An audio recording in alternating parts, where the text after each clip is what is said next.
Welcome to our Spring Forum. My name's Scott Fisher, Vice President of the CivicStory Board.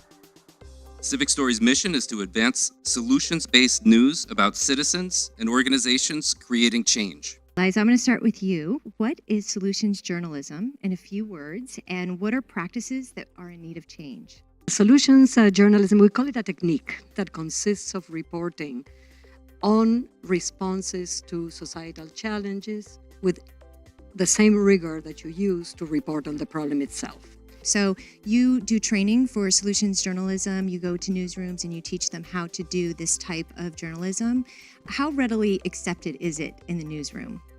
We have been very pleasantly surprised. So far at Solutions Journalism Network, we have worked on projects with over 150 newsrooms in the United States and some abroad as well. What we bring to them is a frame of solutions journalism and the technique, the mechanics of it. How can you do it and how can you do it better? And how can you couple that with effective audience engagement? What we look for is to institutionalize the practice of solutions journalism in a newsroom, in a news organization.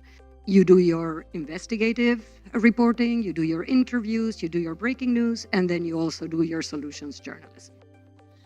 Mikhael, you're very involved in Story Tracker, but before we get to that massive inventory, can you just tell us, you've worked with a number of nonprofits. What was your path to solutions journalism? Did you observe it from the outside? Did somebody find you?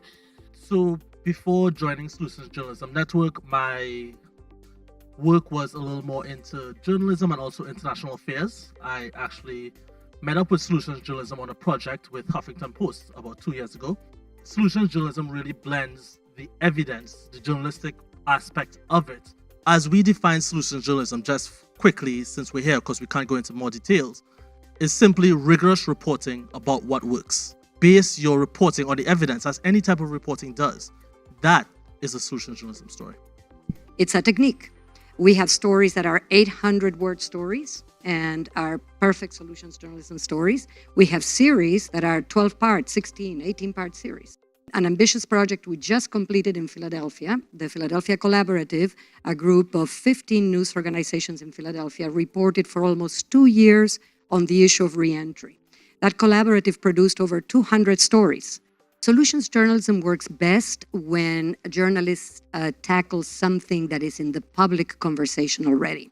And so the Philadelphia Collaborative decided to look at what else was happening in Philadelphia in terms of reentry. And that allowed formerly incarcerated folks to tell their stories in public forums, to engage with public officials, to engage with prospective employers.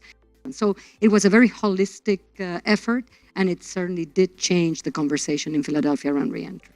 So with all your past work on nonprofits, does this then pertain in some direct way to social justice? It's simply sharing knowledge. It's telling, as we like to say, the whole story. Just talking about the bad things is disingenuous because we're only telling half the story. I was in Kenya a few months ago, actually, and we had a lot of journalists sitting around talking, brainstorming ideas. So one journalist spoke about the wait times in the hospital in Nairobi. Wait times are terrible, it takes forever. And another journalist from Uganda was sitting down just listening to her. And then he said, yeah, I can't believe that happens there. We don't have that problem. We had it 5 years ago, but we solved it. We changed this one thing in the system, and now wait times have dropped. So just the knowledge that Uganda does not have this problem is enough to say, wow, we could do things differently. And it also gives citizens or NGOs or activists or whoever more ammunition to take to a council member or a mayor and say, what is your excuse now? This has been done, sometimes for cheaper. So we always say the public has a right to know, but in this case, elected officials have a right to know of what's working other places.